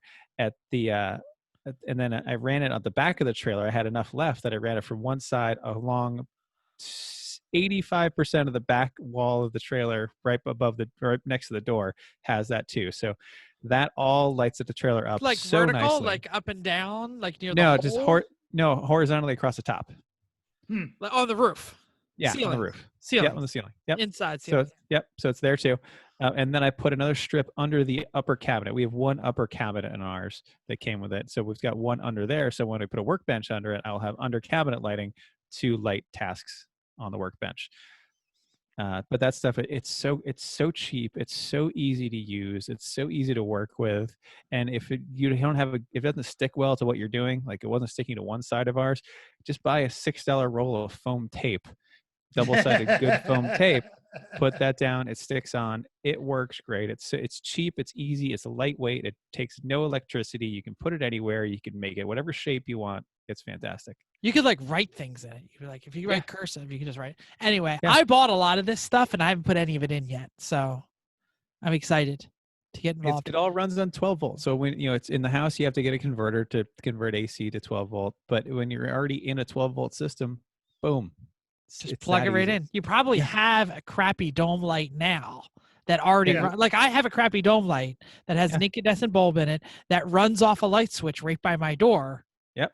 I just have to make eats through your battery at an obnoxious rate and provides roughly the same amount of light as a Bic lighter at a Megadeth concert. And it's one little tiny light bulb. I thought you had 3 of them down, a up. couple of them running down. Maybe I do. I don't know. It's terrible. Yours is better than mine. I had one, and the switch is up on the ceiling. You had to reach up to touch the light. To turn no. it on. Yeah, at least mine had a light switch near the door. Yeah. I had to stumble into the trailer over whatever fell down to find the light on the ceiling. Or really just make sure you go in with your cell phone light. Yeah. That's what but now, as soon as I reach in, hit the switch, lights up. It's not quite as bright as the basement where you can perform surgery, but it's everything you need. So Chris immediately started putting electricity in his trailer. I wanted storage. I have a storage need in my life because my crap is all over the place, as we've already discussed. So I immediately started screwing things right to the wall. I love E-Track. I bought a lot of E-Track. By the way, you could buy E-Track on many different places, but Amazon sells E-Track like dirt cheap in lots of shapes and lots of flavors. So don't try and buy it at your Harbor Freight or wherever. You get so much cheaper. But anyway, just do the math on how much it is by the foot. Like I got like 48 feet of it. I think I got at Amazon because I'm going to run it all the way down most of the walls at like 3-foot height, so I can strap stuff to it. And perfect. Absolutely. E-Track, it's the most versatile stuff in the world. Jeff, tell us about it. So I love E-Track. I want to build everything out of E-Track. I want to build storage and beds and benches and everything based on E-Track so you can move it around. Those of you who don't know what E-Track is, I guess we should mention it because, Bill thinks I have a Simpson-shaped head because I told him once, like, he thinks it looks like Marge Simpson. So E-Track is basically like steel railroad track looking stuff that has very specific holes in it that receives an industry standard E-clip. So you can basically bolt this stuff to any flat surface and then clip in 1,000 different things. Do you want to put it on your floor and then clip your car onto it? You can do that. Do you want to put it on the wall so that you can clip things to the wall? You can do that. Do you want to put it on the ceiling so you can clip things on the ceiling? You can do that. They have 2x4 holders. They have A eye-rings. million They attachments have for it. a million million. attachments for it. So I got very excited for this, and I designed like a workbench for it. And I'm going to get to the other stuff in a minute, but since I'm talking about E-Track, I wanted a workbench. And I saw this guy on YouTube who used the 2x4 holders, and he built his workbench to hang off the E-Track off of both sides of his trailer. So he could lower it down to 2 feet, use it as a bed. He could raise it up to 6 feet, put 6-foot stuff under it. He could put it at 3 feet and use it as a workbench. I said, this is brilliant. I have a V nose. Bam, I built it. I didn't build it big enough. So I have to rebuild it. Like the triangle is too small. Like I just put it in the triangle. I should have put like 6 or 8 inches of the square part, if that makes sense. So yeah, you can build everything. I've seen beds. I've seen workbenches. I've seen foldable stuff. With the 2x4 holders, you can just drop a couple 2x4s and a piece of plywood on top, and boom, there's a platform that you can put a mattress on, an air mattress or whatever on, and you're off the floor. You could even have it like over the bed or over the car kind of thing. Yeah, all kinds of stuff you can do. Mental. Am I the only one that's worried about sleeping in Jeff's trailer? You Like should be. it feels like almost a comic version of Hostel, kind of like what would happen to me while I'm asleep in Jeff's trailer. Actually, I'm usually in the RV, so the only people other in my people are. trailer is Hamza or Eric. I just that feel don't like have a your trailer is like just this zone where maybe there's different morality in there. You'll find something that for sure that you may not have expected to find. It's true. It's true. So anyway, so let's talk about other storage kind of things.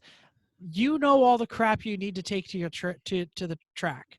You can now build the custom shaped boxes and hooks and things for all the stuff you normally bring. How are you going to secure your fuel cans? Where are you going to put your race suit? Where are you going to put your helmet? Where are you going to put your... But here's one that nobody ever remembers, and I think it's awesome, is strap hooks. You got to have a place to put your straps. The very first thing you do when you take a race car trailer is you take the straps off and you throw the straps on the floor. And that's a terrible Trip thing over to them do. all weekend until you kick them in the corner. They're kicked around, everything. Have a thing on the side, right by the door. Click, click, click, clip in the little hooks. Yeah, I'm so happy mine came with it. I totally put that back on. And then I took a piece of aluminum underneath it and put that on the wall a couple of feet down for a scuff guard. So what does your hook rack look like? Is it like a bar that you clip everything into? Yeah. Okay. Yeah, So it's a bar. It's a bar that clips on. You screw it in, but screw it.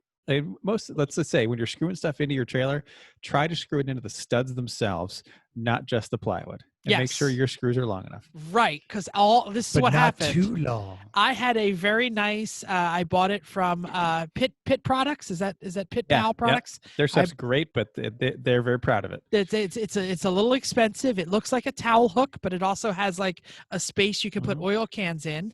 And can. Yes. Can. No, not that one. Not that kind. Not that click click kind. Like the anyway. He hates these cans. Exactly. I screwed it in. I used 2 short of screws, and it fell off the very first time I moved it. I also, for $5, I bought a hose holder. It's kind of like a U, but kind of like a V-shaped U, and it like sticks out from the wall. And that is the greatest strap holder ever. I would not buy a Pit Pal product to hold my straps ever again, although I do like holding the oil cans, so I will put it back. But man, hose holder, who knew?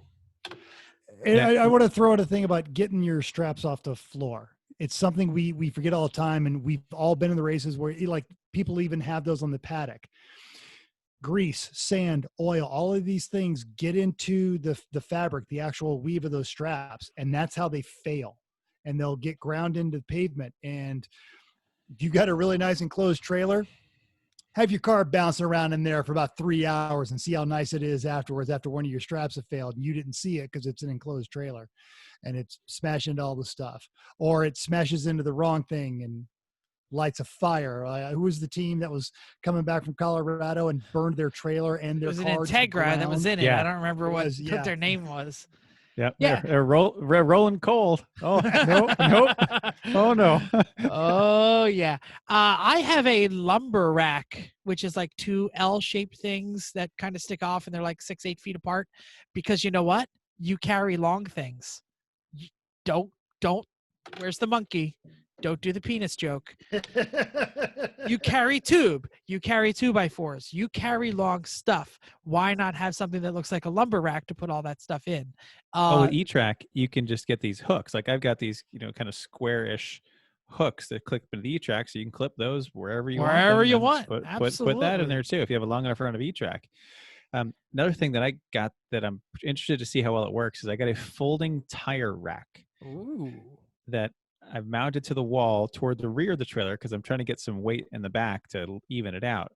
So when it's folded, it folds right up against the wall, sticks out about 1.5 inches. When it's down, it's enough that it'll fit a set of 4 tires and not hit the ceiling. And I think it'll clear the car too. We're going to find out. But something Well, that's like a good that. thing about E-Track. If you do it vertically, you could just put it up one more notch. This is on the wall. True. Yeah. Well, this is not.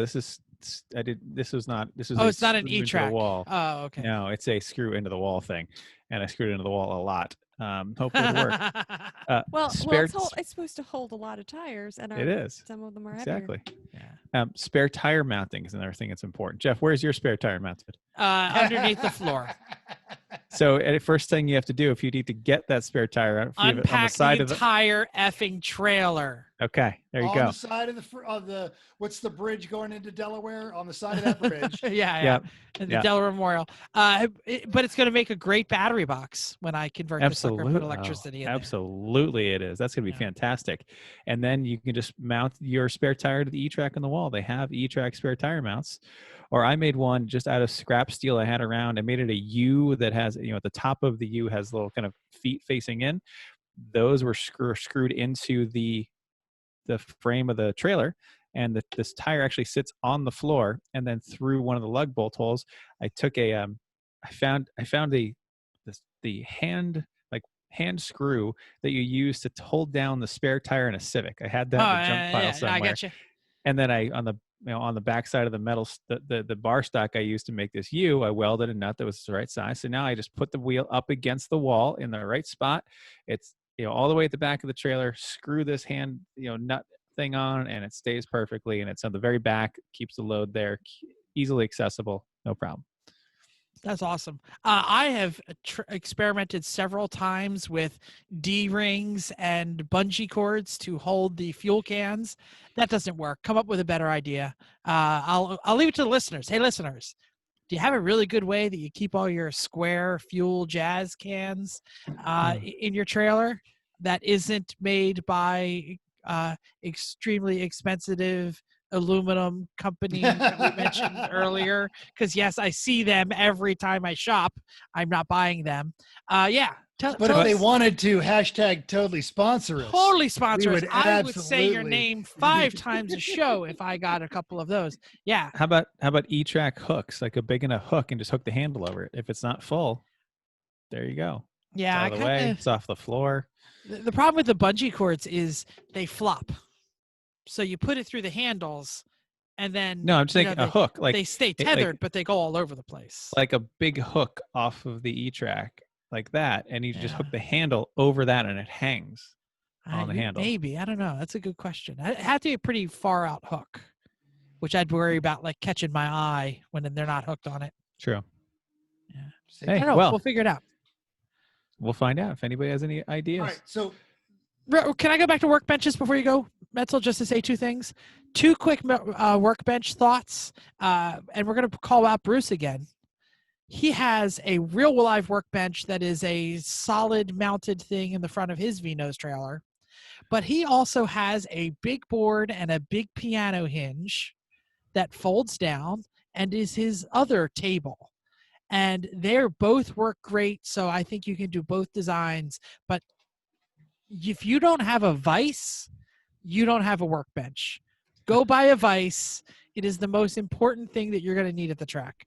Go ahead, Mental. I'm done talking about workbenches.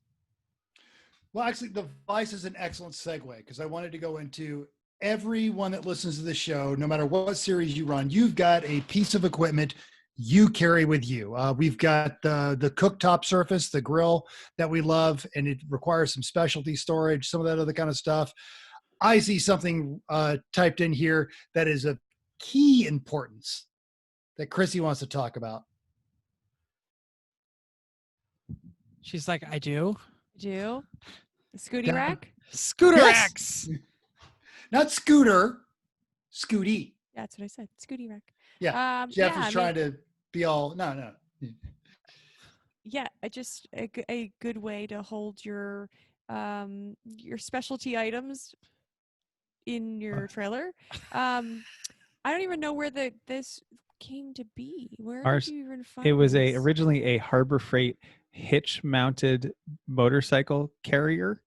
So you put it in your trailer hitch and you drive the motorcycle up the side, and we actually use it that way. Remember, we drove up all the way up to Cape Cod with it behind the sub. Yeah, we And did that one. so then originally I made on our open trailer, I welded a receiver to the deck of the open trailer to put Yes. this thing in. I remember that. And that worked great. I couldn't weld it to this one because it's aluminum. So I just bolted it. I made some Big U-bolts, right? essentially around the with threaded rod Yeah. around the trailer frame, and it holds it there. But it's a way to keep the trailer or keep the scooter out of the way. It's on the tongue basically because I don't have a V nose. So in the place of the V nose is Scooty, and it's a way to easily access it without unpacking the trailer or without a lot of work. Just get it on and off, and keeps it out of the way of the rest of the trailer and the box and things. It's unused space. Cool. Many years ago, I was driving back from Alabama Many years ago, the way all great mental stories start. to Georgia, and Usually I they see start with folks. I see a Folks, Super many Duty. years ago, I see a myself Super and Duty. blah blah blah. We All right, done? go mental. No, we're done. We're done. I see a Super Duty truck with a fully enclosed trailer pulled off to the side, hazard flashers going. Naturally, I want to stop and make sure they don't need anything, and it's all locked up and secure. Oh, okay. Well, then there's nothing I can do. And I get down the road about another mile or so, and there on the side of the road in a median is clearly the owner of this truck on his pit scooter doing every bit of 20 with a gas can, because he was trying to get one more exit. So having that scooter accessible might just save you a whole lot of hassle one day. That's pretty good. Or- Yeah. Hey, at least he had the pit scooter. He didn't have guess, to rollerblade yeah, at the yeah. next exit. Right? That's the Or Death Cycle with the Harbor Freight Predator motor, or Death Ski, or Yeah. or pretty funny. jazzy chair all the way to the next exit with a gas Yeah, can but in your that lap. would get you someone to stop and help you. If you're riding your mobility chair down the side of the highway, Oh yeah, Oh, someone's yes. pulling over to help That's the you. thing. Well, and then would they stay there when you stood up and go, yeah, No, this would be great. I wouldn't Let's stay get up. a I ride." would lie. I would be like, I'm the scooter. I need this guy's help. All right. My favorite line in a movie, the Princess Bride is it Princess Bride? No, I'm not sure. I'm gonna. we call don't over- know the line, so I I'm can't just gonna correct you. skip. It's to the wench. But anyway, I think it might be Never Ending Story now. Anyway, winch. You need a Saw winch. that one. I saw that one. Chrissy saw a movie. I did. Ah! Everyone gets bingo now. That's right. You get bingo. You get bingo. It was like recent too. I don't know why. It's a terrible movie. but- Terrible. Because it was on Stranger Things at the end of that. Ah. Oh, And- you're right. You're right. Oh, You're right. that's right. and you didn't get any of the references. I'm like, all right, we didn't actually watch the whole movie. We just watched like trailers and bits, like the important parts. You get the story. Like When I was the horse a- dies, everyone's sad. blah, When blah, I was blah. a ninth Right, grader and I had flowing locks, everyone said I looked like a Treyu. This is Yeah. a kid who rode the thing. Never mind. Ride the Listen, horse. you need a winch. You know why you need a winch? Because your car's a piece of crap. Done. Okay. Get a winch. Harbor Freight. Even if it's not a piece of crap, it's going to Yeah. get hit by a piece of crap. That's right. That's right. You got to have a winch because you're going to have to put that piece of crap in the trailer when it doesn't run. And then you're going to be at home and you're going to be telling your wife, like, look, push the car and then jump in and hit the e-brake when I get halfway up, and she's going to say, no, you're an idiot. And she's right. So go to Harbor Freight. You can get, look, this is not to pull your mud dozer out of the mud. You don't need a real heavy one.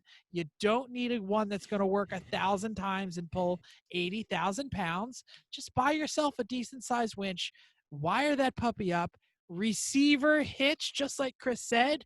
If you want to put it in a receiver hitch, then weld a receiver hitch in the nose of your trailer, even better, because then you could put it on your truck or put it on the trailer or whatever. It's also great for if you have a car that's very difficult to get out of in the trailer, like the NSX. But if I didn't have the target roof on it, like off of it, I couldn't get out. Like no chance. Like, so if you have a car that's difficult to do that, it really helps, because then you just hook the winch on, winch the car into the trailer, and you're not in the car. Mental. The janky Half Magic trailer has a winch. Not an electric one? Oh, yes. I added one for exactly all of the reasons Jeff said. Oh, Great. That's how that 53 Plymouth got put on it. That's how, when I had to get rid of everything after ratcheting with the come along, ratcheting come along. I've used that many times. Plymouth Champ up the I'm like, no, we're going to fix this. And like, yeah, it doesn't have to be this massive pull you out of the mud bog winch. You can get a cheap winch at any Walmart or big box store, and it wires directly to a car battery. Yeah, I got mine at $289, and I haven't put it in yet. It's still in the box, but someday I'll get to it. This one, it came with a mount that was designed to be added to your receiver hitch, and I just took that mount and welded it to the Half Magic trailer, and I can slide the winch on there, use a remote control, and on and off. There it is. Chris, you have one more thing? I do. Or no. Blue, mental. That's you. Sorry. You put all this work into your trailer. You've got the track, you've got the perfect bench, you've got the bed, the fold down bed, your scooty rack, your heating and your air conditioning. Look on the Lemons forums, look on all of your Facebook, HPDE, Track Rats group. Trailers are stolen all the time. Even if you've got the block on the receiver hitch, you've got the wheel clamp. Because if they want your trailer, they're going to watch and they're going to wait till you're gone. Or if you keep it offsite storage, they've just got plenty of time to work on these things. The infamous story of the thin blue swine, when he's a cop, and they had to drive their race car to Barber and then drive it home in freezing cold rain because someone stole their trailer a week before. Invest in a GPS tracking unit. Now, we've got a link to one in the show notes. It's a bit pricey. It's about just under $300, but it comes with a 5-year battery and 5 years of monitoring service. All of that's included. And you can mount it someplace where the thieves won't see it, and then just go get your trailer back, or show up with law enforcement and go, hi, that thing belongs to me, and I would very much like you to beat yourself with this stick while I take it back. And you can get cheaper ones for $50. Just put a GPS on your trailer and hide it. Brilliant. I'm marking this page. And does anyone have anything else to add to this? I think we've covered this really well. Not to this. I do have something before Chris goes to Hella Suite. I think we should do part 2, and I think part 2 should be trailer maintenance. Oof. Yeah. Yeah. And it begins and ends with wheel bearings. And then when you're done with the wheel bearings, do the wheel bearings. I bring it to the local garage where the old guy knows how to do drum brakes and wheel bearings. And I pay him the $50 it is to do it. This is like your, get it back. Checkbook works pretty well. All right. So maybe that's not a future thing. But right now, after the main topic, we have the session that everyone loves, but it's taking the week off. Instead, we have On the Spot from Chris. Yeah, this is a quick, simple thing. It's right on topic. What's the next modification you're going to make to your trailer? Especially after we talked today. Mental, you seem like you've got, or Chrissy's hand up was first. Chrissy's hand up first. Chrissy, what is the next mod we're going to do to our trailer? Put a car in it. That's not a modification. It is, because right now it doesn't have a car in it. It has very assorted boat parts. Okay, True. come back to me. Mental. Right. So all of that half-inch diamond plate steel on the back of the trailer is getting cut off, recycled, and being replaced with quarter-inch diamond plate aluminum, which I think will now take it from 8 gajillion pounds down to probably 5.5 gajillion pounds. That trailer, it's more the weight on the tongue that's the problem. Like that whole the box and the stuff it's made out of, that's where the real weight is. And Made out of I've actually, molybdenum. yeah, I've done the research on that, and the biggest weight loss of that trailer, the box is actually very thin metal, and then the floor of the box is mostly rusted away, so that's not where there's a whole lot Helpful. of weight.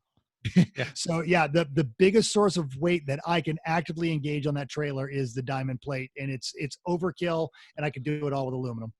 Cool. I'm going to bring Jeff. up one we didn't talk about. Okay. Electric tongue jack.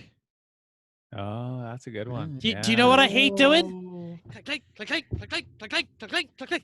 Well, because your tongue jack doesn't even Click, work, click, click, and so click, you have click, to use your click. floor jack. No, it works. It's just a pain in the butt, so I use the floor jack.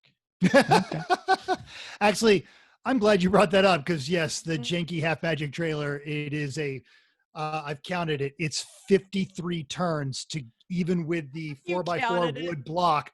What else am I going to do? I'm not going Yeah. anywhere for a while. Oh, that's It's- funny. The Turns to get it off of the RV hitch, the load leveling RV hitch. one of the problems with mine is it's not tall enough. So if I don't have about 6 inches of block under it, it will not get onto the ball of the Titan. So that is Yeah. why I use the Mm. Harbor Freight 2.5 ton racing floor jack. Who's racing their floor jack? Doesn't go that fast, but whatever. Mine does. I got Of of course, I got a German one I bought from Chris a couple of years ago, so it's really quick. Chris, what's the next one on yours? Yeah, what's yours? I'm going to install the E-Track I've got because it's all sitting there ready to be installed. I And I think need to that's install not even it. fair. What's next? All right, after that is workbench. I need to get some aluminum Yeah. from Fazio's, and I'm going to make Yeah. a workbench. And the Mhm. front wall of the trailer, one half is the rolling box that I've got. That's about 42 inches. That has all the tools and rolls out with all the tools into the paddock. And the other half of the front, now that it doesn't have a stack of tires in it constantly, is going to be a built-in workbench. With, So I went for a workbench that went over my toolbox. And your toolbox is low enough. But our toolbox it- is a workbench. it so is. It's But that's what I'm helpful to saying, you have can, as like- a separate space. Yeah, but no, we're and going to then- keep it the same. No, because I want the front to be both. Like I want to have, if like roll the toolbox in, that's the workbench, and I want a workbench next to it about the same height. Oh, so they're like one parallel. That's Yeah. a good plan. I Yes. like If that. it's in there, or if Yeah, the yeah. toolbox is out of the trailer, I still have a workbench You that still have a works with workbench, some yeah, yeah. storage under it, and it's got power right there. And I'm going to put my extra Makita battery charger, permanently mount it in the trailer, so I always have it. Good move. Yep. Christy, How about a fan? Well, AC unit's going to go in it, I right? neglected to wire for a fan. Well, That's another great idea. Is when Oh. you're running all your wires, even if you're not going to run anything out of the middle that you're thinking of, run the wire to the center where the hole is, so you 'cause can if put a powered sometimes you fan don't in. need the whole AC unit. Yeah. The Sometimes little it gets hot RV enough. bubble Yeah, electric fan. Sure. That's what you're talking about, Chrissy? yeah. I'm just talking about a fan. I don't didn't care run where. wires for that. Damn. don't- But that's the best spot for it because it can blow the air out Right. of the roof and pull it in the door, or vice versa. Guess I should have thought of that and told Yeah, you. you about it should have. earlier. Where were you before? I was in the Yeah. freaking trailer with you. She Yep. was sanding. She was sanding I at the wasn't time. standing. I was holding the other side of the ceiling up. Mhm. It's a good thing we're tall. Yep. Are we done with this? Do we have a topic for next week? No. No, We'll we find do not something. have a topic for next week. Before you kick into the thing though, go ahead. our former guest Patrick Wilmot, he had his dog. We talk about his dog Nacho. He's got a Oh, little. yeah. Nacho had surgery. Nacho had to have 10 teeth taken out, but Nacho is all fine now. So if you're interested, get on Patrick Wilmot Racing Instagram and say hi to Nacho. He had a couple of days where he's a little irritable, but luckily he kept his pointy teeth, so he can still be a grumpy old man and bite everybody. And Nacho is probably the most famous Chihuahua in the racing circle. So And Nacho's drinking through a straw right now, or eating through a straw. Okay. Keep talking like that, and you're all going to be eating through a straw. I don't know. Why is that a And threat? the jersey comes out. I'm It's not taken sure us why that's a 3 threat. years, but we Who got the doesn't like a jersey straw? out. I don't get it. The Thank environment, you. man. Yeah, you're right. Thank you, Visco girls. Thank you for downloading us. We hope you enjoyed this week's edition of Everyone Racers. If you're watching on YouTube, hit the like and subscribe button. Thank you. We hope you'll join us in the world of driving, racing, and building because everyone can be a racer, even you. If you enjoyed this podcast, subscribe. It's totally free. Then go to iTunes and give us a 5-star rating. Even if you hate us, give us 5 stars. Tell us why. If you have any questions or show ideas, drop a comment on our Facebook page or Everyone Racers or email us at everyone.racers@gmail.com. Find us on Instagram or Twitter at everyone.racers. Thanks again, and until next week, keep the trailer dome up and Unless you don't have an enclosed trailer, then just keep the heavy part down. Sure.